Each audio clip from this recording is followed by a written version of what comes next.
think they go there. Just by looking.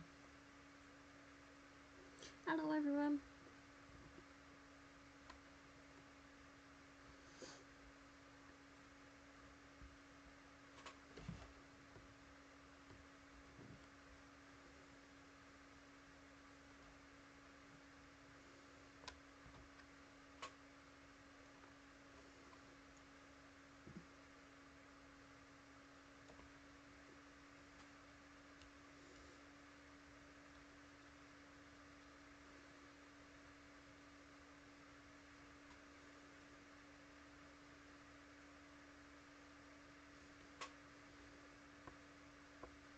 Maybe they're alright.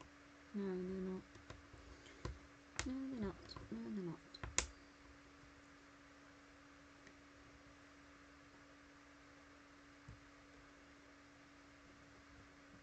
No, I knew they weren't.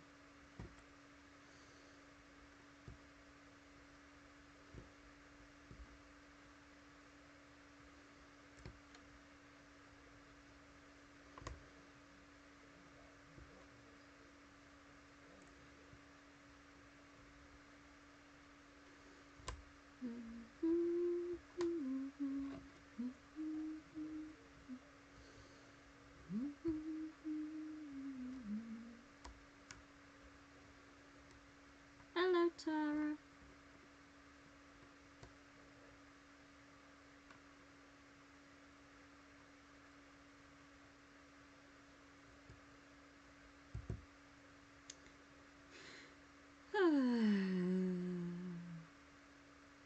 How's you doing?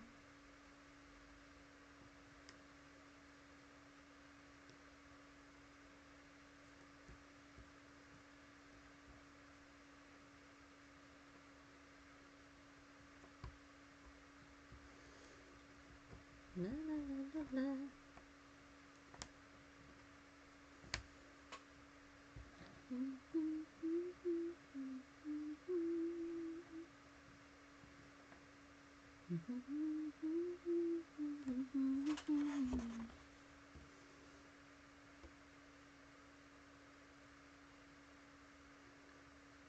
Just looking at the building area running in.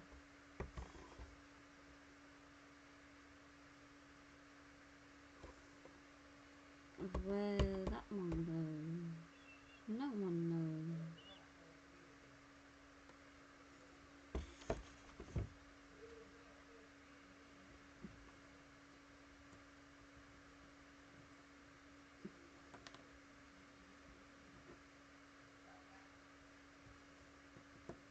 That's it. That was wrong.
I wonder why that didn't look right to me.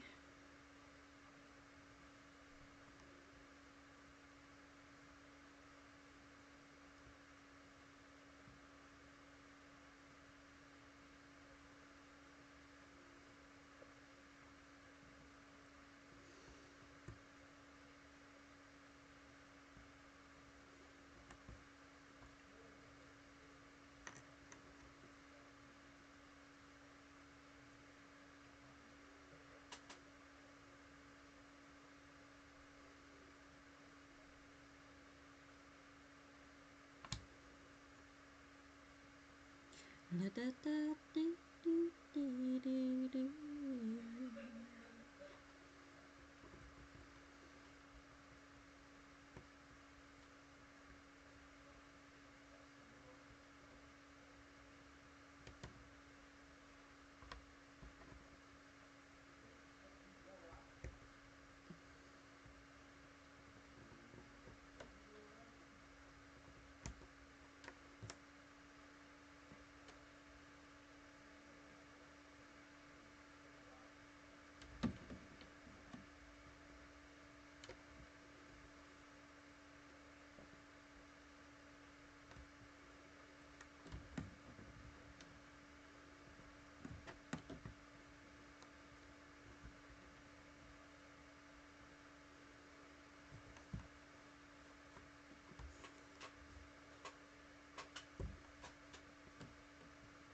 they are on the side.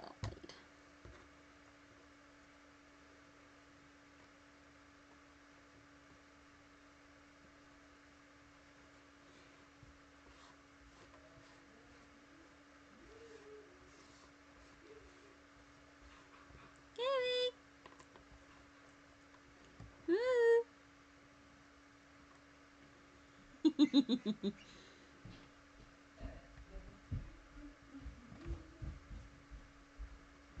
dear. Right, I need an AM4 motherboard locking back bracket.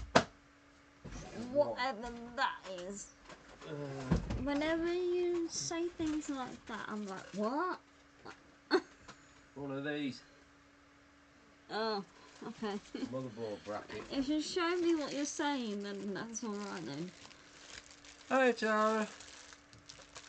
One of them. Oops. To mount this water cooling system. Right then, where are the destructions? Hello kitty! Alright, I'll sort you out first before I mess about with this cage. Jimbo! Would you like some treats? What did you eat that for? Silly sausage. Little Corby. Antibacterial stuff. Oh, right, okay. We've done the laundry, haven't we, pretty cat? Yeah, give her another pile of laundry.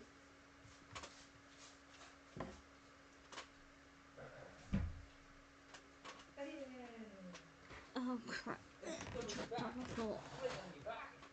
Come on. Come on. Yeah, no. Ooh. This is yours. This is yours, isn't it? Yeah. Don't know where that spider's gone. It disappeared. Yeah, he's done one of them. Fucking shit, scared. She stood out by the bedroom wall and I went, look behind you. And I fucking scared the crap out of me. Face to face with the spider. Honestly, it was like head on. Well, yeah, they can't bite you. Well, they can, but they can't break through the skin. So there's no harm to you. Here you go. I know, I like the ones that run off from me in the Rabbit. garden. I've left it. Good girl. It can't hurt you. Just that it made me jump. Look behind you. Where are the instructions for this thing? I went like, what the fuck? I can't find the instructions for this thing. I'm missing one of them. Eh? Look of them.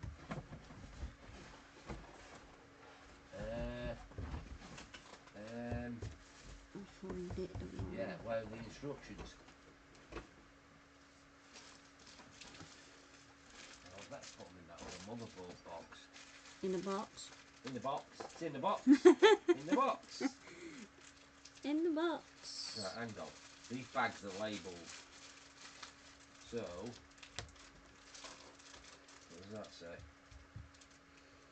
Those are with tension screws. They're on. Hang on, there's two different sets. Intel screws. Intel screws. But it's not Intel. It's not a fucking Intel connector, is it? Caseband screws. No, they're bracket screws. Intel screw. Intel. Not Intel, is it? It's AMD. Ah, hang on a minute. Found him. He's over here. So that must be for an Intel backplate. Yeah, that's an Intel backing plate. So all I need is these brackets here. Them. AMD, innit? Right. AMD, innit, Dad? Right, okay. But I need to go and find the instruction book now, which will be buried somewhere. Mm-hmm.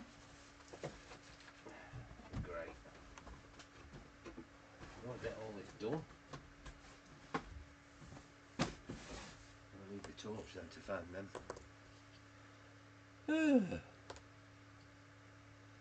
Hope everybody's okay today. What are we doing?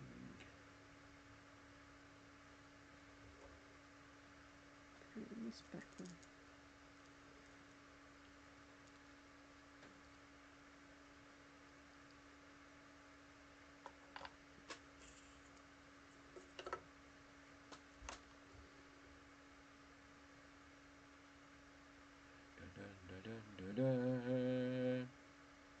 So we better go and test fire that computer up Mm-hmm. and find these instructions for this CIT cooler. There's no pop in here, have it? Let me have a look. Ah, this has got loads of instructions in. Yeah, there's some silver screws. I was looking for some of them. What's in here? You're finding things that you're not even looking for. No, these are all cooling systems. Yeah, that liquid cooler. Holy shit, man. That liquid cooler was expensive. Oops.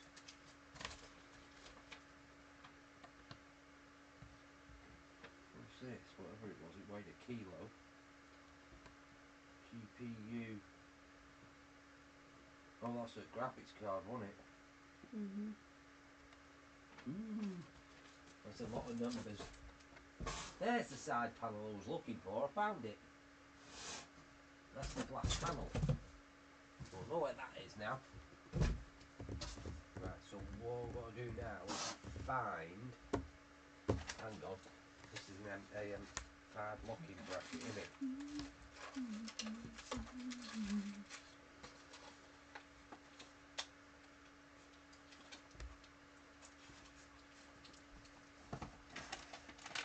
That's an AM5 locking bracket.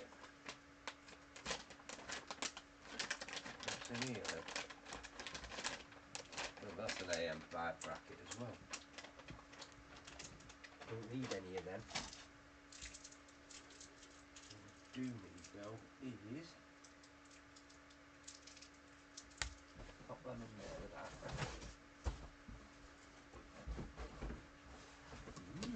Ooh.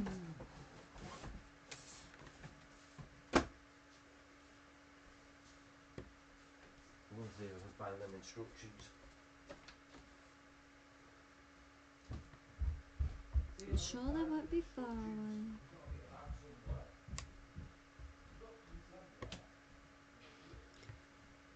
Obviously.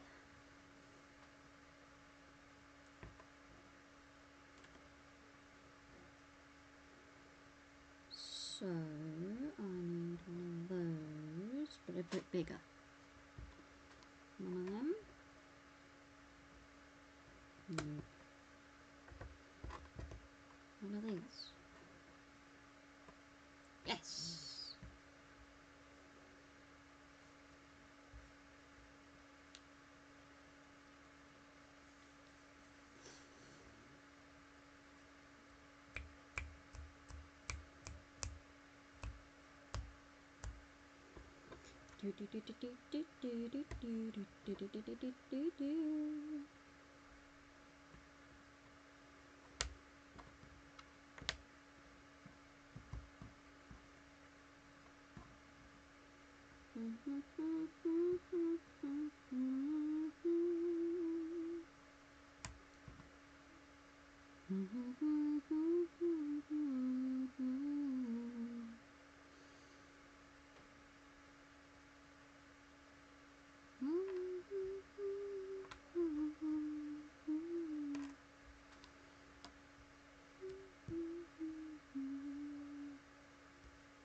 Never mind the buzzcocks. Don't know why I said that, but there you go. Just random. That is gonna bug me now because it's must have been. There it is. Found it. There it is.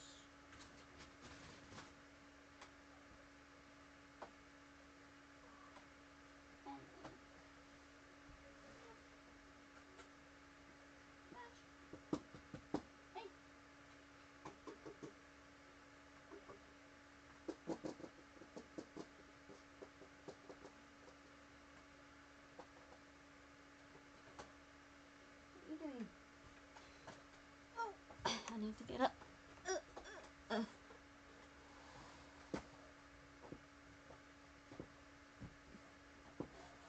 Well, I'll put a crime thing on so that you guys can listen to instead of me being silent. That's why I do it. So when I work on this, you're basically listening to something while I'm working on that. It saves me voice for later. If that makes sense. And I'll have stuff to say later. Hello, Scratchmaster. So, I'll put my most wanted one on actually, because I was getting into that yesterday. I'm getting back into my original haunted program. Before Ghost Adventures, there were TV program called Most Haunted, and it's a UK based, but they went all over the place anyway, even in America. And they've done live Most Haunted Live as well, which I absolutely loved. I really thoroughly enjoyed them. Some of them they did in like 10 days, I think I did about 7-day night live every single night, because it was such a big place and they had to investigate, but they needed more time to than rather than 24 hours. But that's how I got into the paranormal. So, but I was way into the paranormal before Most Haunted Live, because I've had experiences myself, but it opened me up more, if you know what I mean.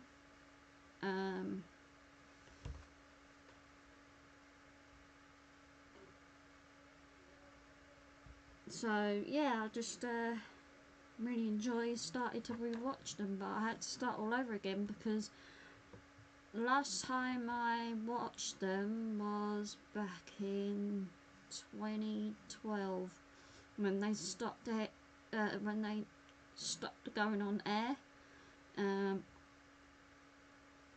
and that was it then. And then I got into Ghost Adventures, and then I just got into Ghost Adventures, and that was it. So that's how I got into the paranormal, and that's always been a fascinating subject to me, and I've always wanted to go ghost hunting, but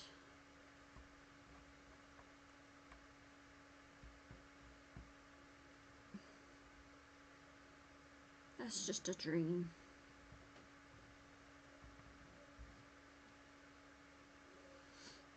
So yeah.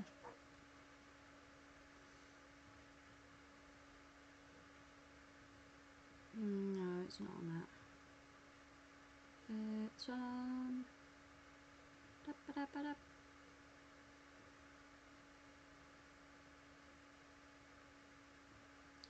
You.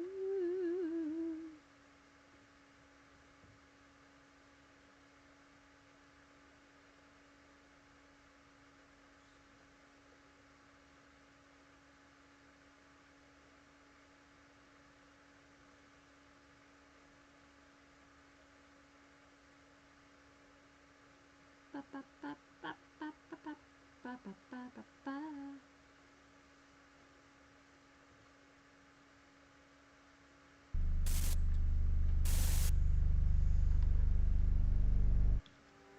Hello and welcome to Most Haunted.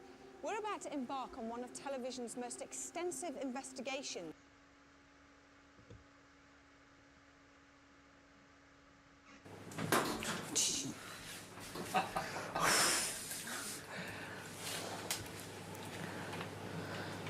Who are you?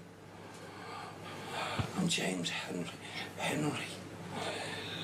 James Henry. Look at it. She's taking my money. That woman. Who's taking your money? His wife. She's hidden it. What are you doing with my money? What's she doing with it? She's put it in that chest. Under the stairs. The stairs that are hidden. Do you know who we are?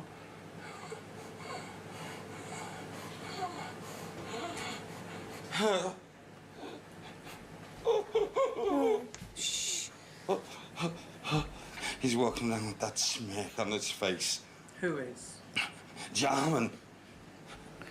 How do we get him to come out? I'm He'll come out when it suits him. Oh, God. We have to let him. It's all right. You need to let him go through it. Why? Why do I need to let him go through it? Because in its mediums, if they're taken out of a trance before they're ready to come out, it can actually hurt them, allegedly. I know, but he's going through pain. I can't see him go through. Derek.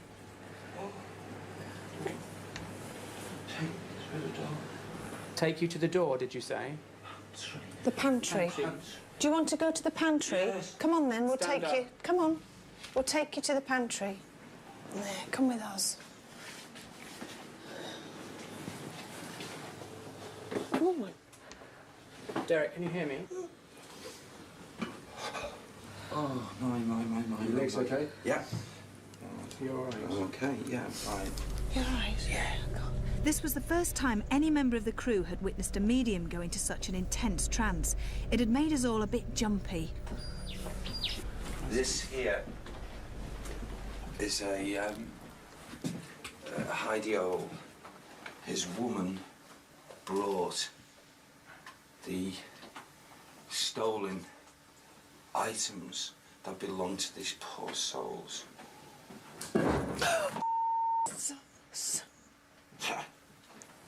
They deserve to be executed. Oh my God.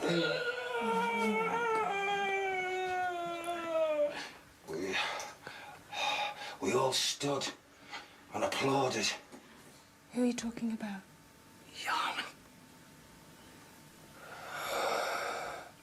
Can we talk to Jarman? I want to speak to him. I want to speak to him. Go find him. I'll help you. Where shall I look? Follow me. Okay. The thought of being confronted by the evil spirit of the landlord Jarman was frightening, to say the least, and it looked like we were heading for the loft. Where do you want to go?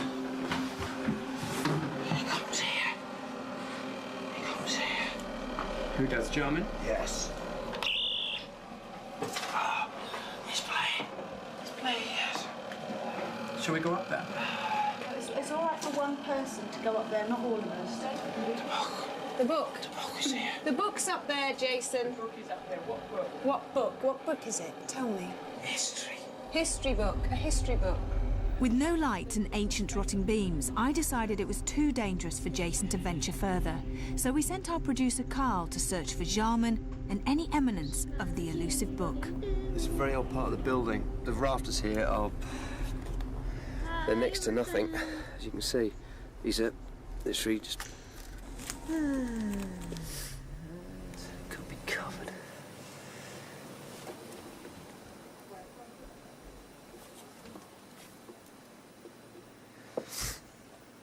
I'm not having any luck with this book, guys. I love it when I get cobwebs on my face in a haunted house.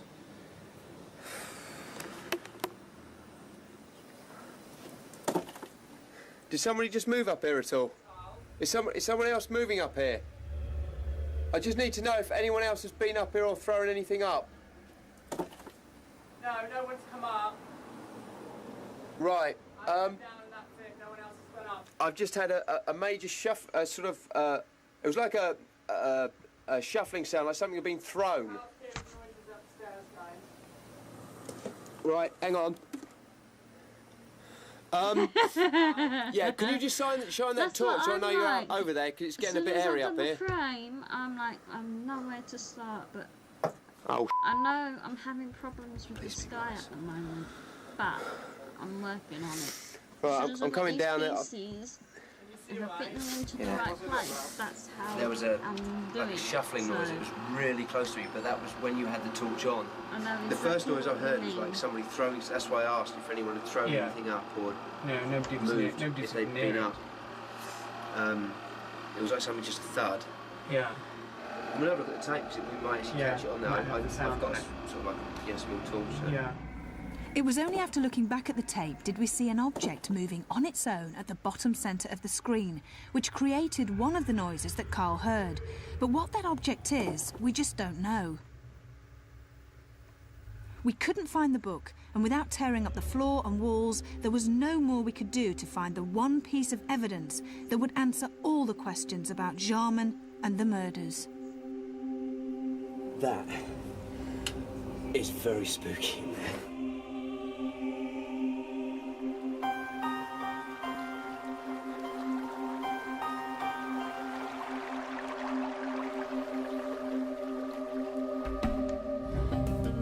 I was interested to watch Derek last night. He certainly managed to find out a lot of information that I don't think he had any knowledge of beforehand. We removed all evidence of the history of the pub, and he didn't know where he was being brought. There are over 10,000 hauntings recorded in the UK at the moment, and the only way he could have possibly known anything about this one was if he had knowledge of them all, and that's extremely unlikely. What actually happened, in short, was the feeling of allowing myself to be taken over, so to speak, to go into a transfixed state and allowing a spirit entity to voice their opinion of exactly their experiences in the property. Well, it's termed transfiguration, and that is where, allegedly, a spirit or discarnate entity or ghost takes over the body of a medium or sensitive for a short while. I believe personally that last night Derek believed that that was what was happening to him, but whether it really was is a matter of personal opinion. Well, it was pointed out quite clearly by Sam that provided the book was retrieved and what have you, which is still there, a lot of the negative activity would cease forthwith.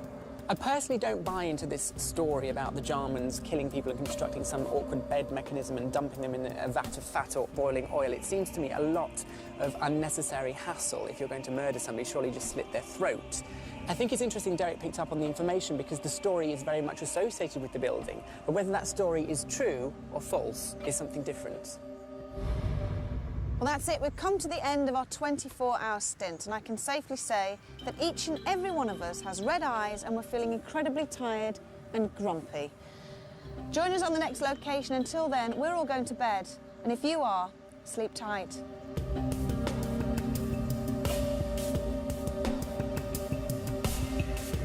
Carl, please be careful. Still can breathe. I was round that way, so, and it was like that. Physical pull. I didn't move this far. No. Okay. Well, it was a physical pull like that.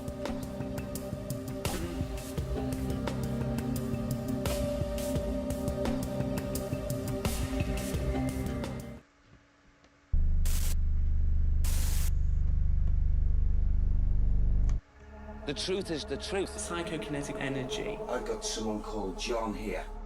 Who's playing hide and seek at Suter Lighthouse? Suter Lighthouse.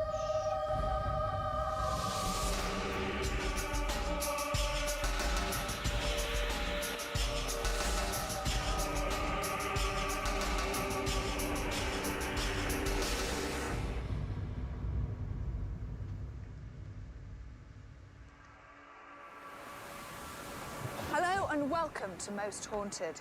In Tyne and Wear, right by the sea, is a lighthouse that's been here since 1871.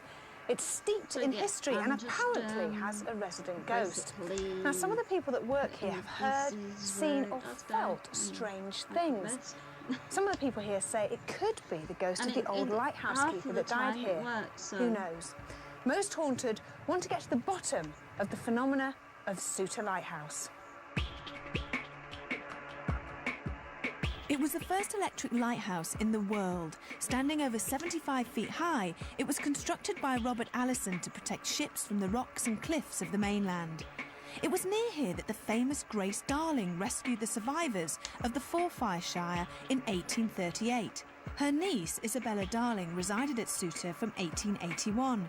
It was an interesting place to work and live, and maybe that's why people say some of the past residents refused to leave.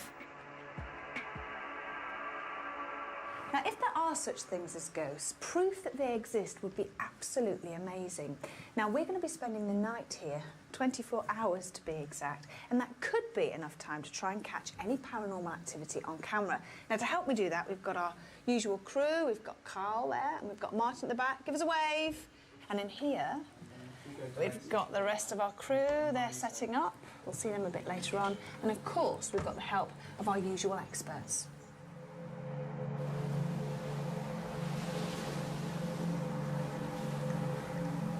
Jason, you've got lots of boxes here.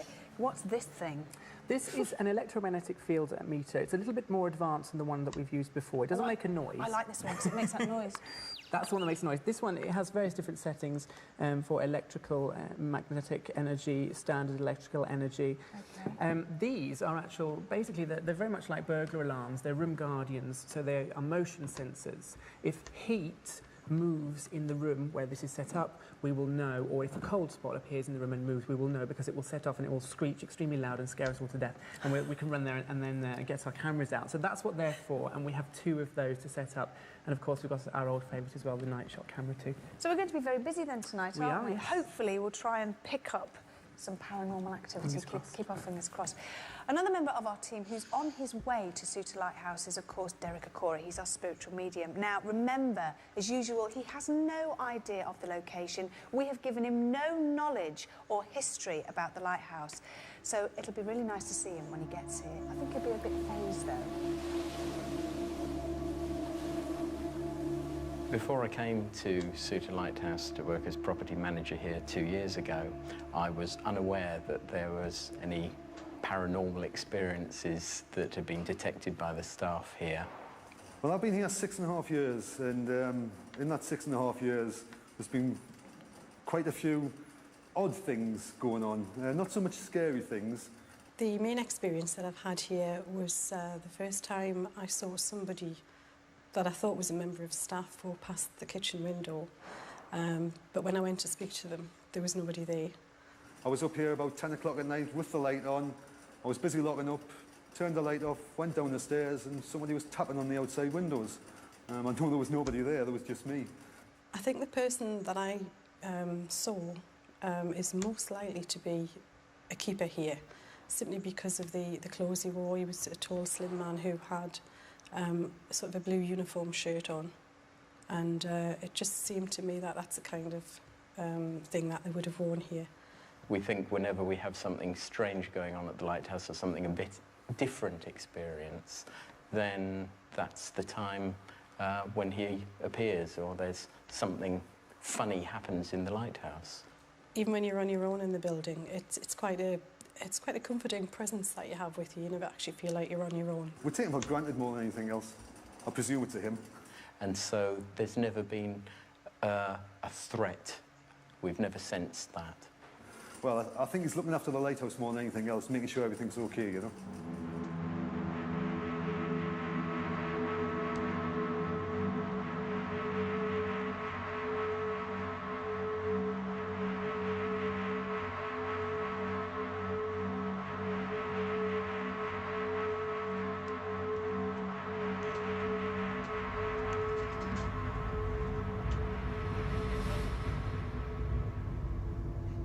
This is the engine room, and these large bits of machinery actually operate the foghorns and the light in the lighthouse. But mysteriously enough, tools actually disappear from this room. And they turn up in the most strangest of places. Well, tonight we hope to find out who or what is moving them. Well, this is the room where the lighthouse keeper and his family would have spent most of their time. But strangely enough, I feel like an intruder. Now, all the lighthouse keepers that worked here must have walked miles up and down these stairs, so if there are such things as ghosts, why on earth would we want to come back and haunt these stairs? Well, this is the actual light. It's 4.5 tons of glass, and it sits on 1.5 tons of mercury, and it doesn't really take much to push it. And that's because of the mercury that sends it round. Now, it's said that many a lightkeeper has gone completely mad because of the mercury fumes. There's a real funny feeling up here. It's very, very still. It's a bit creepy.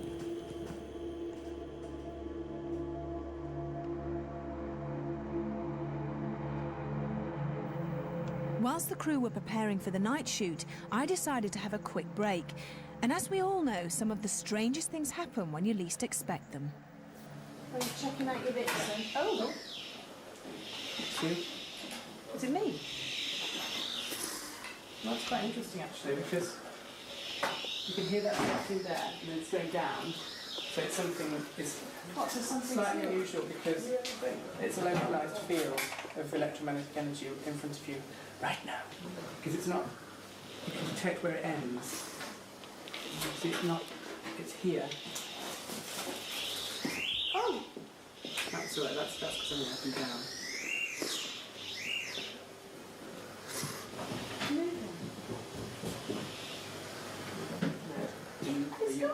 It's gone just like that. Well, everything has a natural electromagnetic field to it, as we know when we talked about that before. What was strange about that is that was a localised, what's known as a localised field, so it was detectable around here, not here, not here, not above, not below. So there was no source for that I could see. If it was next to something that was very strong in electromagnetic energy, that would be the reason that I was picking it up. But the fact there was nothing around it means that it wasn't explainable. It doesn't mean it's paranormal, it just means that it wasn't explainable. Some people theorise that ghosts are drawing on the natural electromagnetic field of a location to manifest, sort of like using the energy, which is why you pick up fluctuations. That's just a theory. But for whatever reason it does occur, that was slightly unusual. How many times have I said to you, the times when ghosts come are when you're relaxed, you're not thinking about it, we're not concentrating, we're having a bit of a laugh, you're just sat here relaxing and one's come to say hello to you. Perhaps, I'm not saying that as a fact. Our spiritual medium, Derek Akora, had arrived. He was certainly surprised to find himself in a lighthouse. A blinking lighthouse. Come on.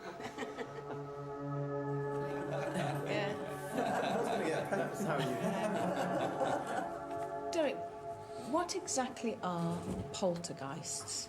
A poltergeist will have to have a strong personality when in the physical body. Strong, I suppose, mind. A determined mind. So, of course, when they leave the physical body, they're still retaining that energy, that extra energy. And that generally, as far as I understand, will be the makeup Thanks for the views, guys. of a poltergeist in our atmosphere. Well, The actual word poltergeist is a German word. It means noisy ghost. And poltergeist seems to sort of go down into two separate categories. That is a location-based poltergeist and what is termed a person-based poltergeist. The energy that is described, which is believed to be around poltergeist, is psychokinetic or PK energy. I think it's important to note that there are ghost tales and ghost cases where things move and it's not connected to a poltergeist, so it's a bit of a grey area, but they do stem down into those two main areas. So do you reckon it's time to go? Start the That hunt? time again? Okay then. Yeah.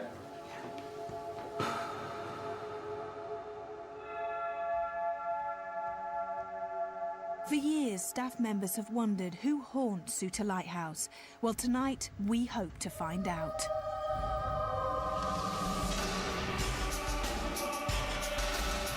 Okay, now this is the engine room. Yes. Are you picking anything up in here at all? Two names are coming through in mind. And one most definitely is William, and the other is Thomas. Right. Not connected. Okay. And I want to go with the name.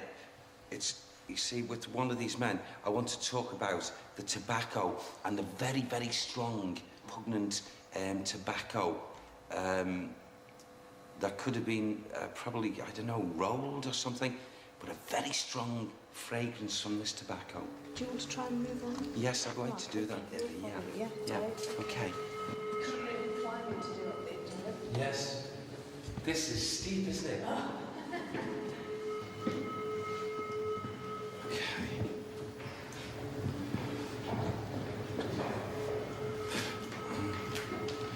Oh, someone's just said here, go to the water.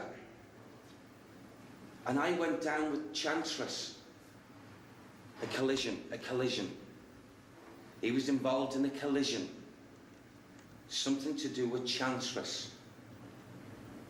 We can check that. We have a list of the various different shipwrecks that are associated with this area. Chantress. And it sounded like Ericsson. Is that the name of a person? Yes.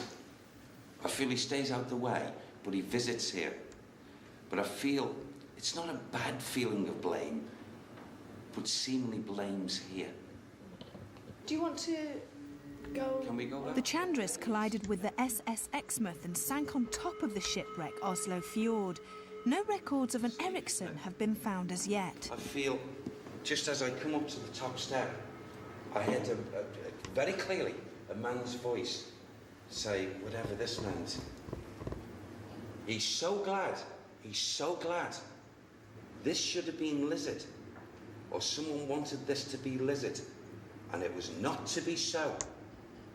It is called Lizard. It is? This whole area is known as that. What does he mean?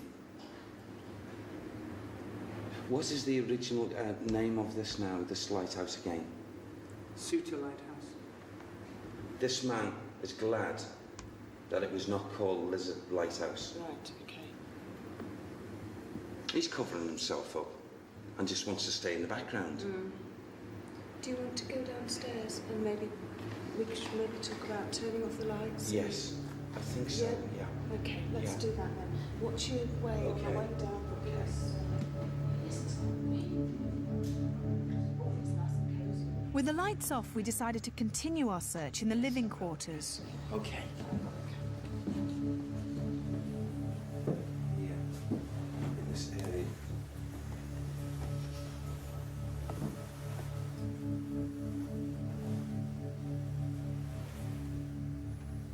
You know, coming through, as if I get Isabella.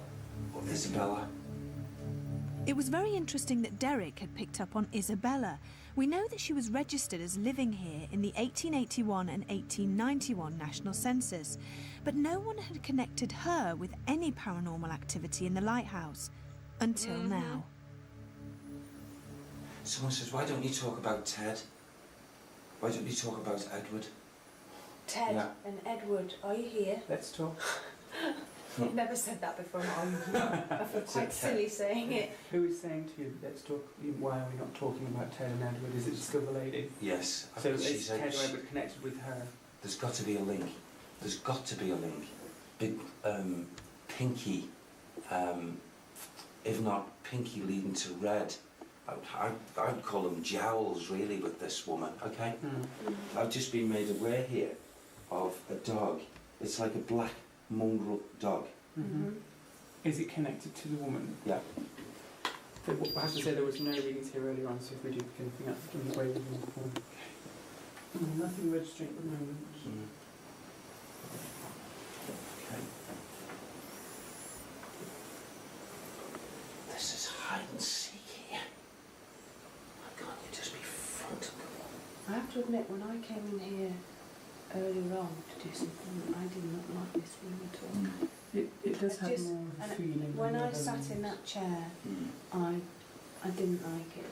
Well, I When sat I earlier. first sat in that chair, didn't like it. Yeah.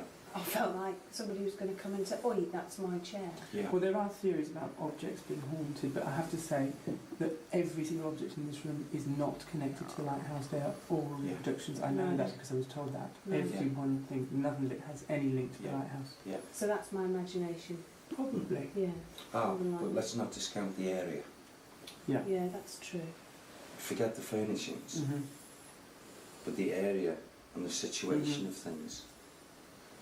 If you believe in haunted objects anyway, and if you believe in psychic emanations and vibrations, they can connect to objects, Yes. then it's conceivable, if you believe that theory, that certain spirits will be connected, i.e. to the chair, to the table, but not necessarily with the lighthouse. So you may have picked up on something that happened to somebody in that chair somewhere a long time ago in a different place. No, I think Yeah. I was being a big girl pansy and just was frightening myself to death as I normally do. Here comes the fear. Here comes the fear factor, yeah. Do you want to move on, Derek? Or do you want to stay here a bit longer? Can we move on? Yeah. Let's move on, please. Just come through and thought. The last place we thought Derek would want to go would be Nick Dolan's office. No one had ever seen anything in here. Come in on you. Okay.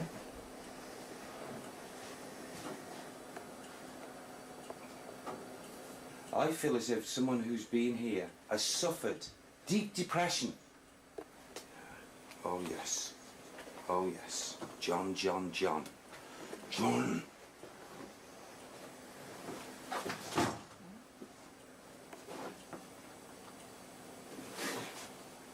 Don't you do that to me. I've got someone called John here who... Don't you do that to me. What's he trying to do? He's trying to agitate me. That I could be the calm customer in John, and then I could be this angered soul coming in. But on this level here, without a doubt, the name John comes in. Okay. Do you want to stay on this level for a little bit? Can we? Do you want to go? Yeah. Members of the staff had all reported spoons flying, cold spots, and being physically grabbed. Was there a poltergeist in the kitchen? We just had a strange EMF fluctuation here earlier. That was where exactly where it was earlier on. Same height too, because she was sat there. Yeah. So it's not there now. That was really weird. Is it? Yeah, it was. You know, there's this hide and seek business that's going on here. Of that lady's presence. Do you know what sort of things have been happening here? Things elevated. Physical things. Yeah. In this room. In the property. More so led to this room, I feel. I'd be interested if Sam could tell you what happens. I don't really see her. You see her? You see her? Why are you looking like that? Where she's looking at us. Well, why not? Where is she looking? She's not looking at me, is she? She's not happy with us. Where is she? She's there. Well, come on then, do something. Come on, Isabella. She's there. Are you saying that the physical things that have happened in this room, physical object movement, is down to her? Yes. Very much so. She gets a big kick out of seeing the expressions of women folk, how they are responding to what she's trying to display. Oh, really? Yeah. It's okay. Another woman. That's come on, that's come. That's This has just come on by itself. It has. Really? Yes. Okay. You sure it's not got a timer on there? Looking to me at that, you need to turn the dial to turn it on. And that did just come on by itself, but she did that. She may have done that. I wouldn't have thought it was on the timer because the timer symbol isn't lit. Right. But that's weird. The night wasn't as eventful as we'd hoped, and Jason's motion sensors detected nothing. However, according to Derek, Isabella Darling was causing the main paranormal activity. It was quite exciting to know that we had discovered not just who was haunting Suter, but she was famous as well.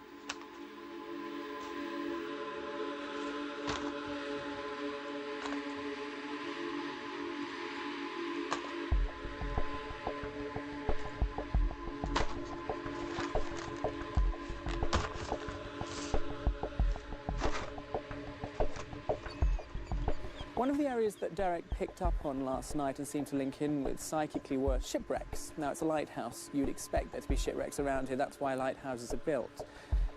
So I sort of partially disregarded that as being a little bit obvious. But he did get a few things which he had no prior knowledge of. For example, the name John. And there was a John that lived in one of the rooms or one of the locations within the complex of the lighthouse. And also the name Isabella, who was related to Grace Darling and whose family lived here. There was a tinge of disappointment, maybe a large tinge, in the sense that it's out of anyone's hands, a spirit who does not, at any given time, want to communicate, either through showing themselves or even speaking direct or even showing, you know, symbols to the instrument, the medium. Derek didn't pick up on some of the things I would have expected him to. He didn't pick up on the lighthouse keeper who haunts the building, who's been seen many, many times. And although he did mention poltergeist activity, it was, in his mind, related to a spirit called Isabella, who hasn't been seen in the lighthouse as far as we know. However, the hauntings in the lighthouse are quite well attested. They're non-sensationalist, they're not publicity-seeking, they're not published anywhere. And those are the things really that I would question a haunting. I believe the testimonials of the people here, but unfortunately Derek didn't find the ghost I would have expected him to. The truth is the truth, and if there is not a connection, nothing can be done. It's quite simple as that. Nothing can be done.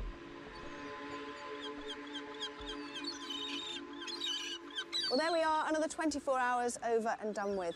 Now, we did manage to pick up a little bit of paranormal activity, and Derek did come up with some names that we can historically verify. But the question still remains, is Suter Lighthouse haunted? What do you think?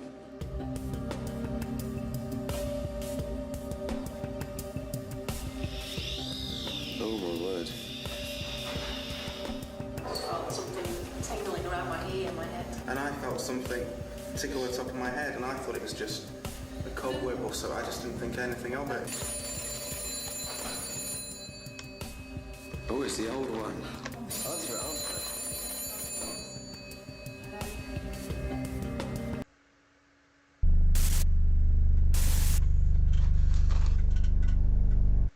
Who's the little boy with the ball in the window?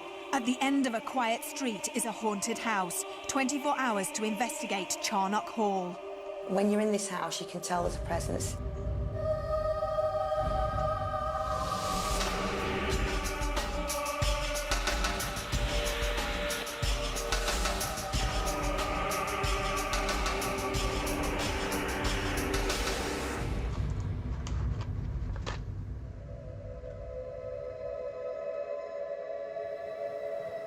Hello and welcome to Most Haunted. Now, most people think that ghosts like to reside in old drafty castles in the middle of nowhere.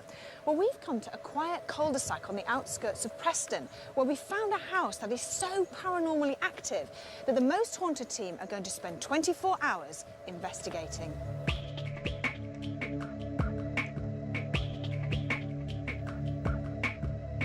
Charnock Hall has a long history and was once owned by the royal family.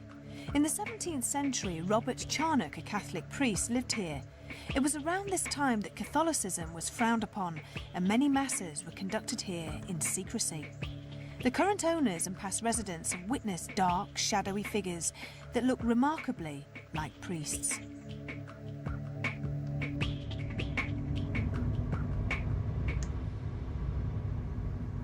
Now, Jason, there's been previous investigations at Charnock Hall. What sort of things have happened here? Well, I think probably one of the most interesting events happened to two different people on the same night, and that was they went upstairs to use the bathroom, and when they came to exit the room, they couldn't get out as the door was being pushed on the other side. They also had a transfiguration experience where several people saw a person's face change into what they thought was a nun because it had a cross hanging around, and also all the electricity flicked off for no reason, and Carol, who owns Charnock Hall, said it never happened before. One of the theories behind that is that ghosts actually can use mains electricity in order to manifest. Now, there's absolutely no scientific basis for this, but it's a popular psychic theory. Now, Derek Acorah, our spiritualist medium, he's actually on his way to the location. He has got no history whatsoever of Charnock Hall, so I think it's going to be a very interesting evening altogether.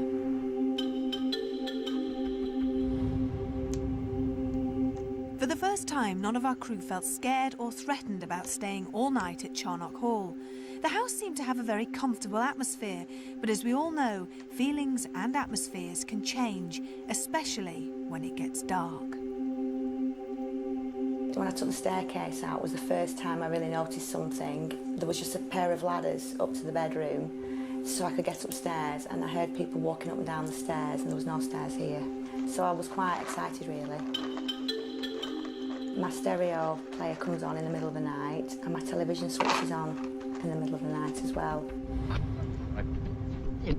A friend of mine came round and he sat outside in the car and he said, "Who's Carol got round? Who's the little boy with the ball in the window?" And they said, "Nobody, Carol's in there on her own." And there was a little boy in the front room window upstairs bouncing a ball. We came here for a séance actually, and it was a very interesting night. This particular night, I went in the toilet, washed my hands, and as I was coming out, the door had closed and it wouldn't open, and it wasn't locked. We had a few little lights that came in the room when we're all sat round, and they kept flying round us, and then they disappeared into the corner of the room. And then temperatures changed. Cold, really hot, and everybody was noticing it. We were holding hands and suddenly everybody was burning, or everybody was really chilly. It was really an interesting night. The middle bedroom is the one that's got definitely things happening in there. That's the one where my friend experienced the monk sitting on the bed. A medium picked up the most spirits in that room, and my friend won't sleep in that room. And in fact, a lot of people won't go in that room. I feel protected. I don't feel frightened at all. It's a really nice. Whoever's here, they're looking after me. When you're in this house, you can tell there's a presence, definitely. But it's nothing to be frightened of at all.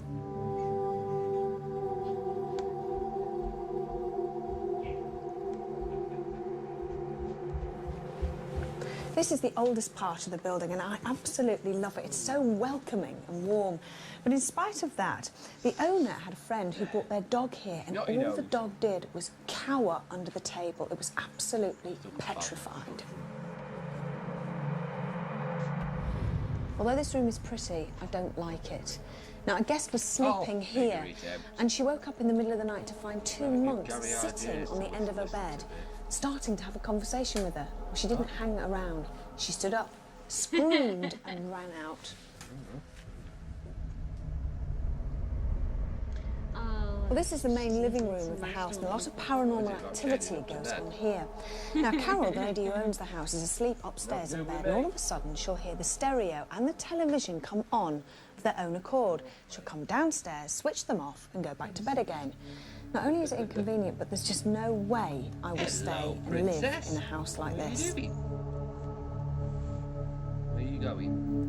With our spiritualist medium, Derek Acorah, joining the rest of our crew, we had time to talk about what may happen tonight and how we were all feeling. 100% too paranormal. However, when you're sat in the edit suite, it's very easy to take judgment on what you see. But now that I'm here and I know that the lights are going to go off later, I'm not sure how I'm going to react to it. I am a little apprehensive. When I first arrived to the property, I was virtually jolted back. It was like a short charge of electricity. And I was always assigned to a sensitive that a ley line, and quite a strong ley line, is attached underneath this property here.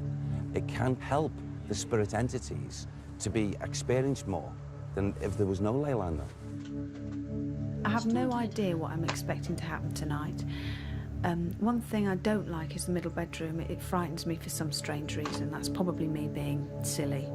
But we shall see a little bit later on.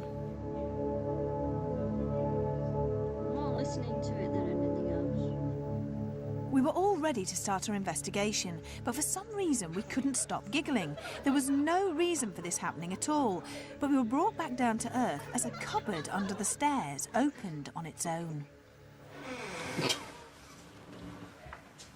Wait. What's that? No, come on. There's a little boy. It's one of 3 that's here. There's 3 children. He's one of them that was upstairs. OK. Can you see him? Yes, he's a little boy. He's, I would say, in the way he's looking at me, he's lost a number of his teeth here. I suppose you'd say scruffy-haired little lad. But I feel what's coming from is a heart of gold, a beautiful little boy. I noticed a cat. And, you know, this is why this cat is drawn and attracted here to this property, because of the activity of the children. The cat can link in with the vibrations of the children who play upstairs. They're upstairs, but there's a connection with these children and another resident individual spirit gentleman here. One of the little girls is called Roseanne, or Rosanne, and the boy, I feel this is the boy here, who's Anthony. These children go up the flight of stairs, they go along the landings, they go towards one particular bedroom. Are you picking up anything in this particular part of the house? You see, I want to talk about something to do with the foundations. I know for a fact, an absolute spiritual fact, that this property is lying, is foundational on top of a very, very, very strong ley line. There's no two ways. Oh, it's so strong here. And you know, I'm also being taken back in thought with this gentleman going back in time, and there's a very strong connection. What do they call that? What the fuck are you watching? A cut off from a monastery where there was monks in prayer state. You watch crap, no. But they come from another place. That's the connection. So there was a monastery that these people, these monks, were attached to, but they were here separate for a reason, away from the main monastery. How do you fancy turning the lights off? Love it. OK, should we turn the lights off? Love it. Let's go. Yeah, OK. Derek was frighteningly accurate. The segregation of religious groups, the presence of children, and the house being built on ley lines, which are strongly connected to paranormal sites. What else would Derek and the rest of the crew encounter in this small, privately owned house called Charnock Hall?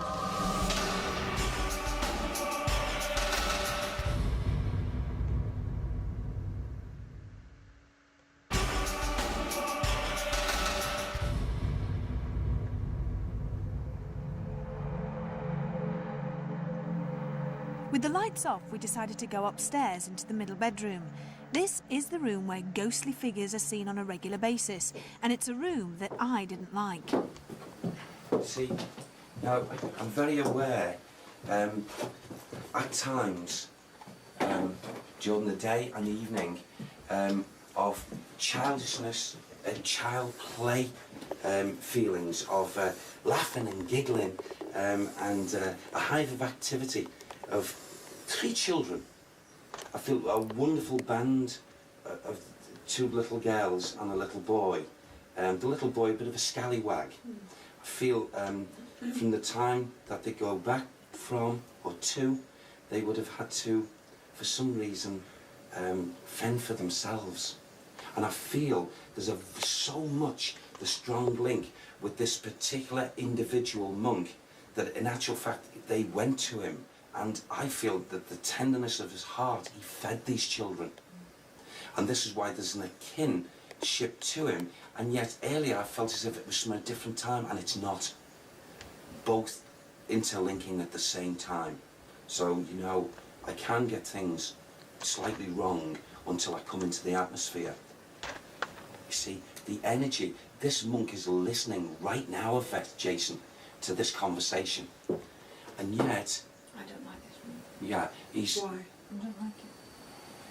He's listening, and you don't like it? No.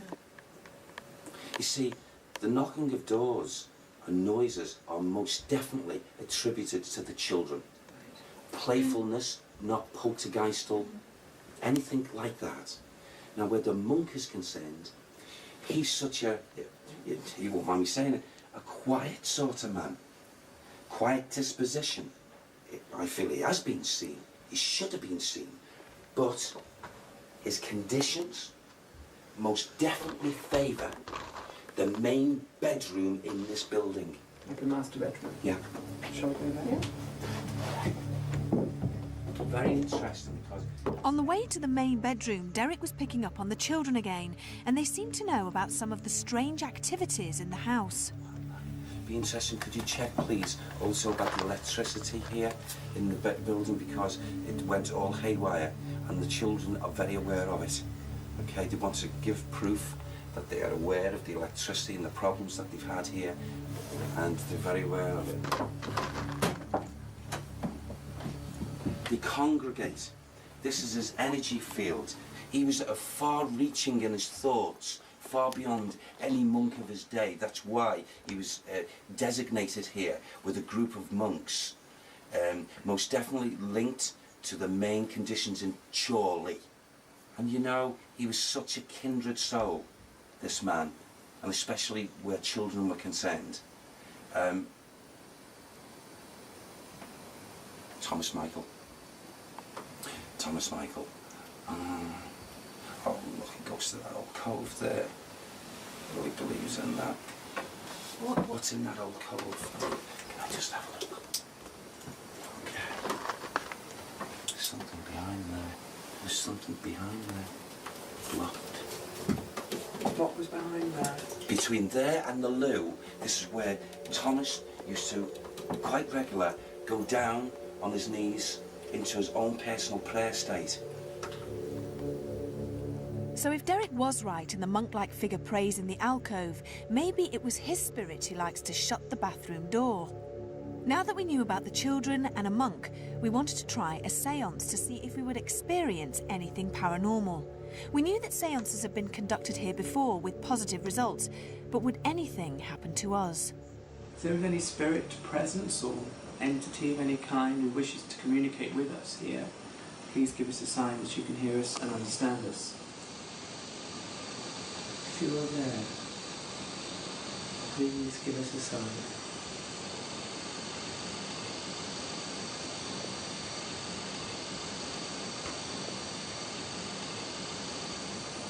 My face is twitchy.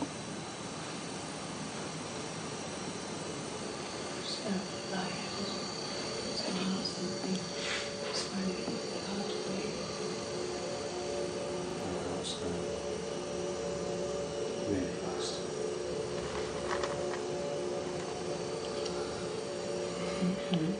Yeah. Yeah.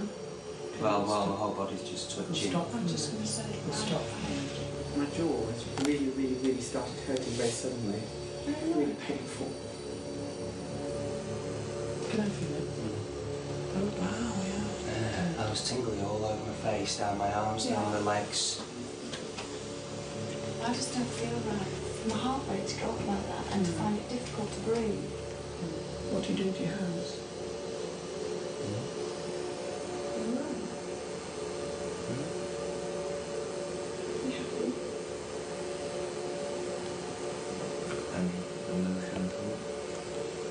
Can I just call a stop to this and put a light on? Sure. Yes. I just think that's fair. Rick's odd behaviour was a little worrying. He didn't want to speak much and kept feeling his hands. It took a while for Rick to come round. Why had this happened? No one knows. In previous séances, we had experienced cold spots, floating orbs, and something touching us. But in this séance, everyone had internal feelings, and it took us some time to feel normal again. After a break, we went back upstairs into the middle bedroom. Neil, Jason, and myself sat quietly in the hopes that we would see something, using our night vision cameras and an EMF meter. Don't you think I'm being very brave? Sitting here without one person to my left and one person to my right. Yes, actually you are. But you said you don't feel scared now in here, like you did when you were...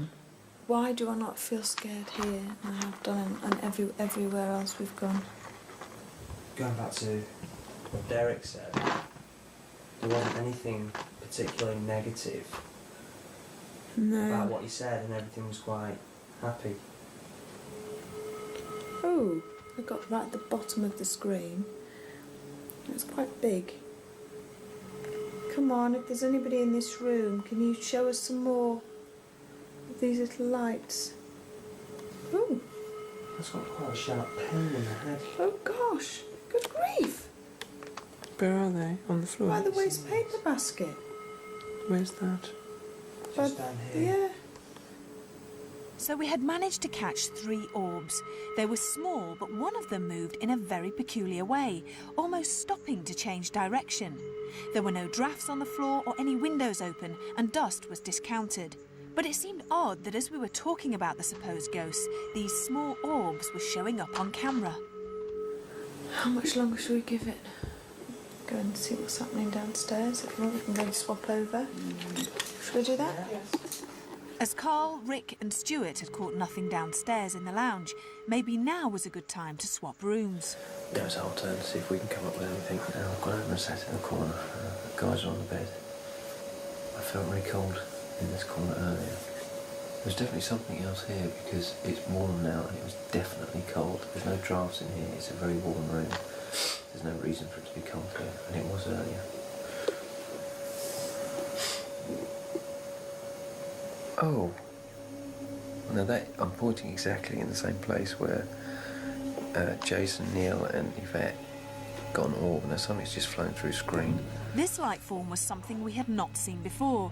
It seems to come from the bottom of the screen and float upwards and out of shot. After viewing it many times, we cannot explain what it is. We're now downstairs. So this is the room where we had the séance and we all felt a bit strange. If there's somebody in this room and you want us to know that you're in this room with us, can you give us a sign? Can you show that you're in this room? Oh my God. Something just moved across the screen. Did it? Something. Another small light was caught on both mine and Neil's camera. It travels past me, then towards Neil. Do you know, I'm sure things happen when you feel really sleepy. Well, statistically, a lot of sightings, a large proportion of sightings happen between 2 a.m. and 6 a.m. And one of the reasons, as a possible theory put forward for this, is that a high percentage of people die between the hours of 2 a.m. and 6 a.m. and that's because the human body is at its lowest ebb then, whether you're asleep or whether you're awake. And so with all the people dying at that time, it may be why people see ghosts at that time. Though again, it could all just be because people are being half asleep and having a dream. 6 o'clock in the morning. I'm so tired. Tiredness had eventually got the better of us. We were mentally and physically drained. Most of us had experienced heart palpitations, shortness of breath, headaches and trances. We were relieved our ghost hunt had come to an end. Even though we hadn't seen any ghosts, were these strange small lights called orbs anything to do with the spirit world? Some would say yes, others no. All we can say for now is they are unexplainable.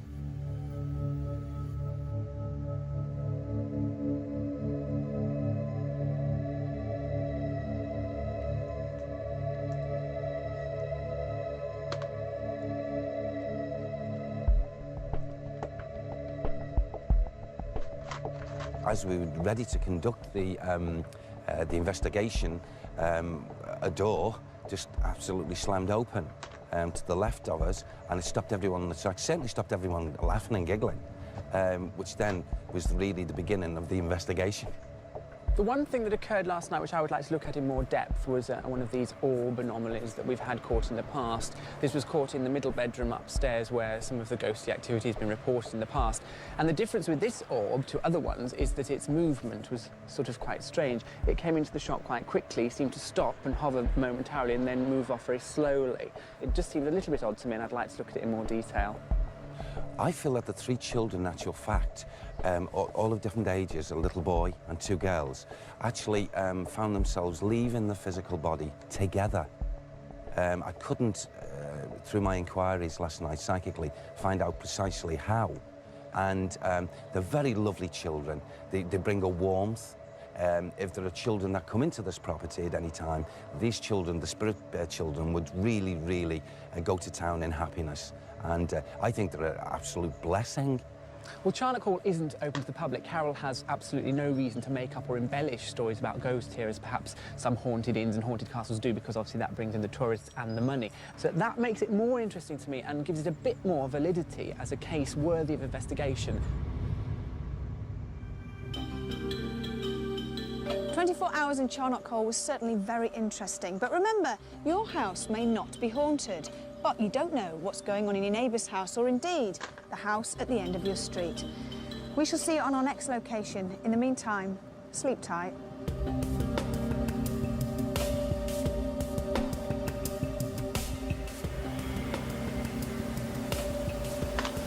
God, someone's flushed the toilet. Get freaky with the lights off though, man. I'm novice to this. What was that for?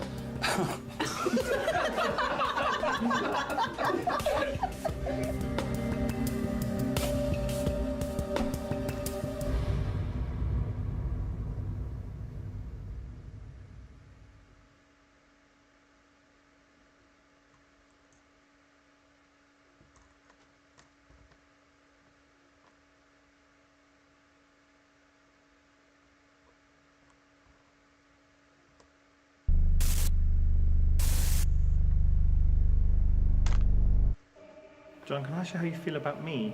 I had to think of.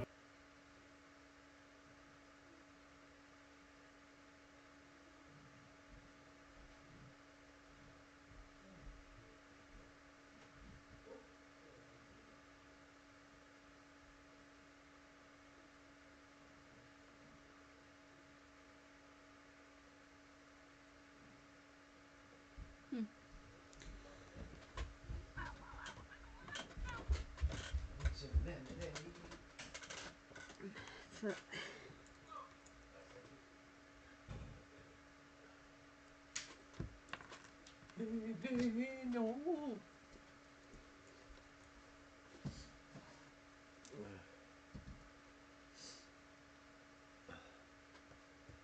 Hello.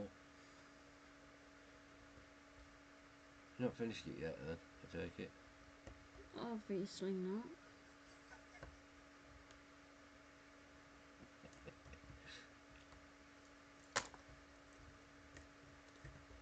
How you doing? Sorry, I was looking for Ram for you. Mm.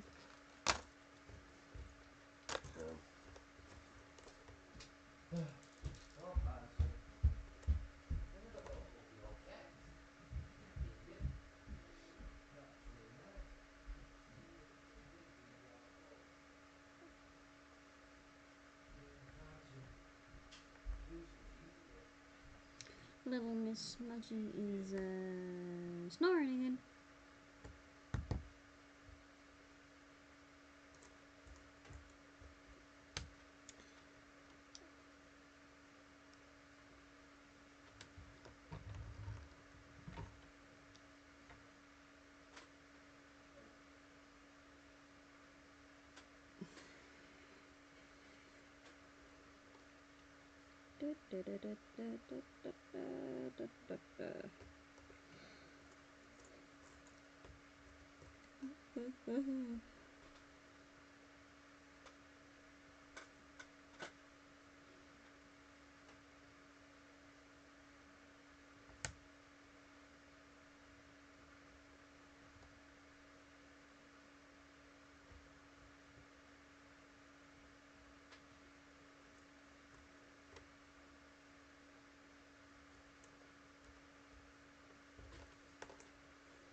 Okay, Roseanne, see you later. I'm gonna call it in a bit anyway.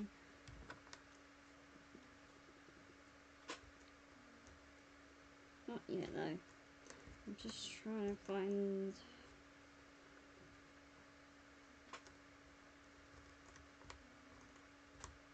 pieces that fit, so to speak.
Hi Annika, my dear sister.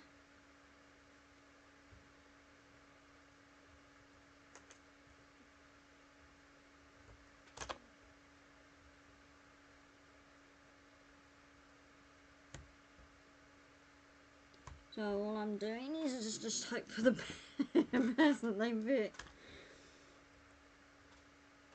That's the best way I'm doing this right now.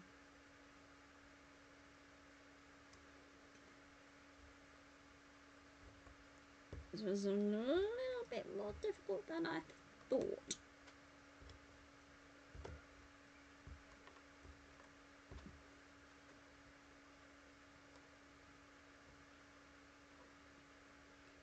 But I am in no rush, so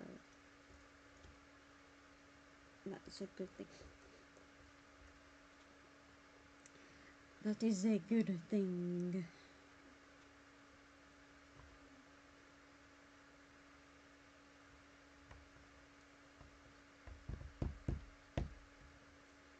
See what I mean? Hope for the best.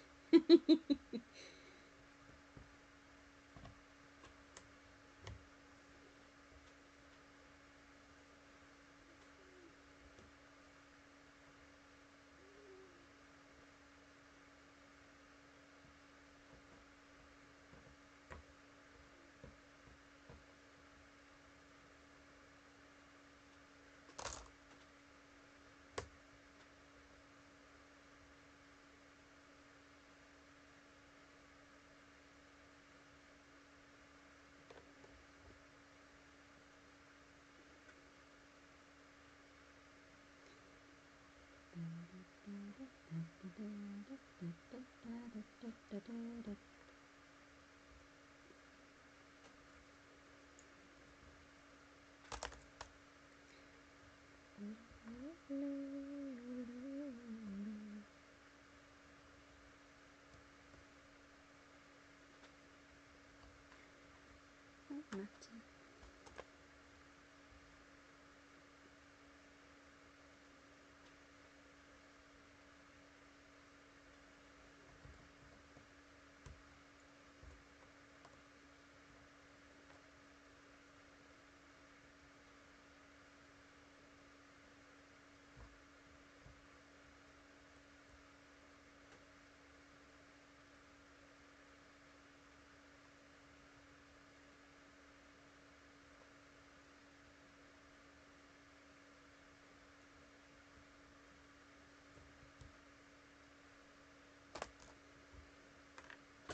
Yeah, I'm just hoping for the best that they fit.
I'll be calling it in a bit anyway.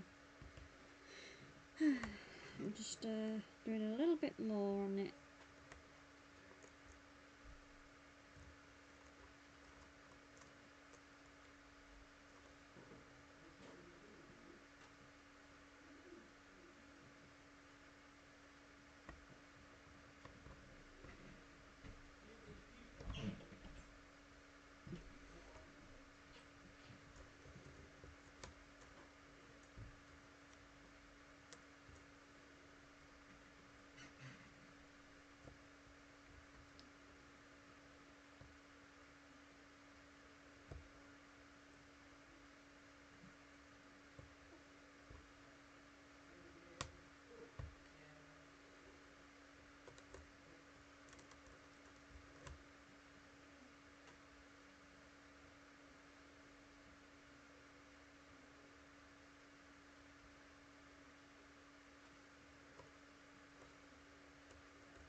Right, I am going to call it now.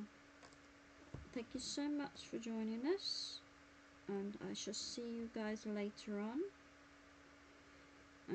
We've got a quiz night tonight, don't forget. So we'll have a quizzy night. So I shall see you guys later. Lots of love to you all. Take care of yourselves later. Bye everybody. See you later.